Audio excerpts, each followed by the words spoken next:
ஹாய்ங்க, எல்லாருக்கும் வணக்கங்க. First time நான் குக்கிங் வீடியோ போட போகிறேங்க. பிடிச்சிருந்தா லைக் பண்ணுங்கள், சப்ஸ்கிரைப் பண்ணுங்கள். வாங்க வீடியோக்குள்ளே போகலாம்.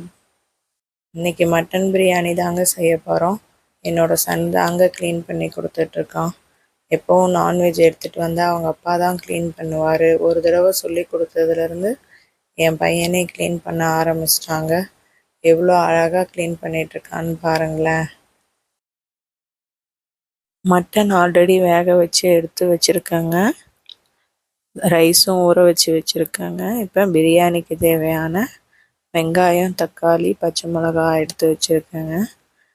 1/2 kg மட்டனுங்கிறனால நான் 2 ஆனியன் மட்டும்தாங்க கட் பண்ணிக்க போகிறேன். தக்காளி பெரிய சைஸ் தக்காளினால ஒன்றே ஒன்று எடுத்துக்கிட்டேங்க. சின்ன சைஸ் தக்காளியாக இருந்தால் நீங்கள் 2 எடுத்துக்கோங்க. நாங்கள் காரம் அதிகமாக சாப்பிட மாட்டோங்க, அதனால் ஒரே ஒரு க்ரீன் சில்லி மட்டும் எடுத்துருக்கேங்க. நீங்கள் எவ்வளோ காரம் சாப்பிடுவீங்களோ அதுக்கு தகுந்தாப்புல பச்சை மிளகாய் ஆட் பண்ணிக்கோங்க. நான் சமையலில் பெரிய எக்ஸ்பர்ட்லாம் கிடையாதுங்க. எனக்கு தெரிஞ்ச அளவு நான் சமைப்பேங்க. பிடிச்சிருந்தா லைக் பண்ணுங்கள், ஷேர் பண்ணுங்கள், சப்ஸ்கிரைப் பண்ணுங்கள். வாங்க இப்போ நம்ம பிரியாணி எப்படி செய்யலாங்கிறத பார்க்கலாம்.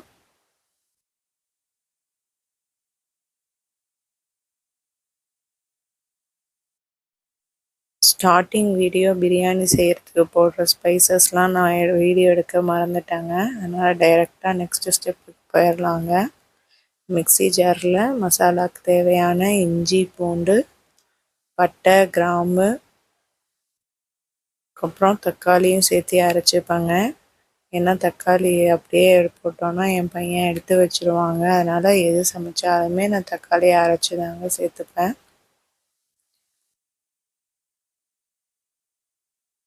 இப்போ அரைச்சி எடுத்துகிட்டு வந்துட்டேங்க.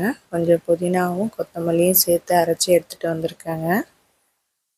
இப்போ நம்ம ஆனியன் ஃப்ரை ஆகிட்டுருக்கு இல்லைங்களா, அதை பார்ப்போங்க. கோல்டன் ப்ரௌன் கலரில் வரணுங்க ஆனியன், அப்போ தாங்க பிரியாணி நல்லாயிருக்கும். கோல்டன் ப்ரௌன் கலரில் வந்ததும் நம்ம அரைச்சி வச்ச மசாலா பேஸ்ட்டெல்லாம் ஆட் பண்ணிக்கலாங்க. இஞ்சி, பூண்டு, தக்காளியோட பச்சை வாசம் போகிற வரையும் நல்லா வதக்கிக்கோங்க.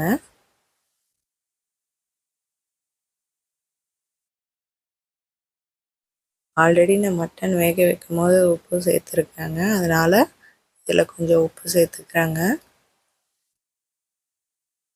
இப்போ மசாலாலாம் ஆட் பண்ணிக்கலாங்க. கரம் மசாலா ஒரு 1/4 டீஸ்பூன் போட்டிருக்கேங்க. நெக்ஸ்ட்டு பார்த்தீங்கன்னா சில்லி பவுடர் ஒரு 1/4 டீஸ்பூன் போட்டிருக்கேங்க. மல்லித்தூள் ஒரு 1/2 டீஸ்பூன் போட்டிருக்கேங்க. ஃபைனலாக மஞ்சள்தூள் ஆட் பண்ணிக்கலாங்க.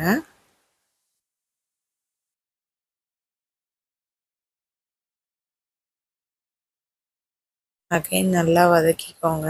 எண்ணெய் பிரிஞ்சு வெளியில் வரணுங்க மசாலாவிலேருந்து, அது வரையும் நல்லா வதக்கிட்டே போங்க. ஃபைனலாக நான் 2 ஸ்பூன் கர்ட் ஆட் பண்ணிக்கிறேங்க. அகைன் ஒரு தடவை நல்லா மிக்ஸ் பண்ணிக்கோங்க. ஒரு 10 மினிட்ஸ் ஃப்ரை பண்ணிங்கன்னா நல்லா எண்ணெய் பிரிஞ்சு வெளியில் வந்துடுங்க. பாருங்கள், இப்போது நல்லா எண்ணெய் பிரிஞ்சு வெளியில் வந்துடுச்சுங்க. இப்போ ஆல்ரெடி நம்ம வேக வச்ச மட்டன் இருக்குது இல்லைங்களா, அது அதில் இருக்க தண்ணியெல்லாம் எடுத்து வச்சுட்டு மட்டனை மட்டும் சேர்த்துட்டேங்க. மசாலாவும் அந்த மட்டனும் நல்லா மிக்ஸ் ஆகிற மாதிரி கிளறி விட்டுக்கோங்க. இந்த மசாலாலாம் மட்டனில் போய் இறங்கணுங்க, அப்போ தாங்க கொஞ்சம் டேஸ்ட்டாக இருக்கும்.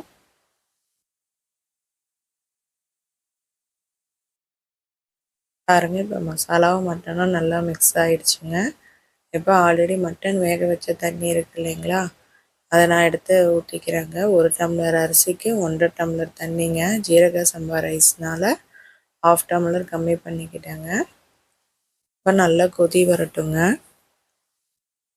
நல்லா கொதி வந்ததுக்கப்புறமா அரிசியை சேர்த்துக்கலாங்க. உப்பு, காரம் எல்லாம் கரெக்டாக பார்த்துட்டு கொத்தமல்லி, புதினாலாம் தூவிக்கலாங்க.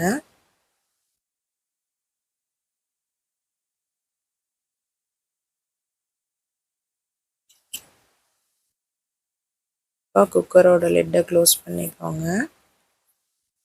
யாருக்கெல்லாம் இன்னமும் என்ன மாதிரியே குக்கரை மூடி க்ளோஸ் பண்ண வராதுன்னு சொல்லுங்கள். ஒரு வழியாக க்ளோஸ் பண்ணிட்டேங்க.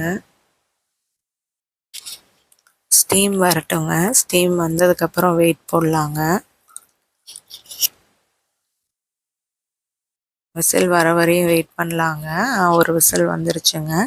ஜீரக சம்பா ரைஸ்னால நான் ஒரு விசிலோடு ஸ்டாப் பண்ணிக்கிறேங்க. ஸ்டவ்வை ஆஃப் பண்ணிவிட்டு இறக்கி வச்சிட்றேங்க.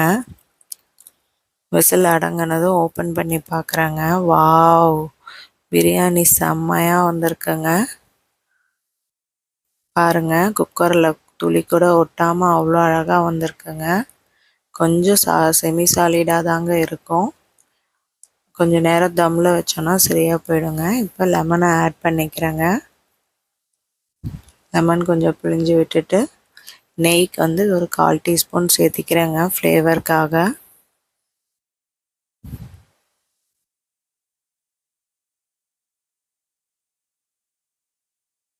பாருங்கள், இப்போ நம்ம பிரியாணி ரெடிங்க. டேஸ்ட்டுக்கு என் பையனை தாங்க கூப்பிட்ருந்தேன். ரொம்ப சூடாக இருக்கும்னு சொல்லிட்டு இருந்தாங்க. சாப்பிட்டு பார்த்துட்டு என்ன சொல்கிறான்னு பாருங்கள். சுடுது போல். நீங்களும் இதே மாதிரி பிரியாணி ட்ரை பண்ணி பாருங்கள். தேங்க்யூ.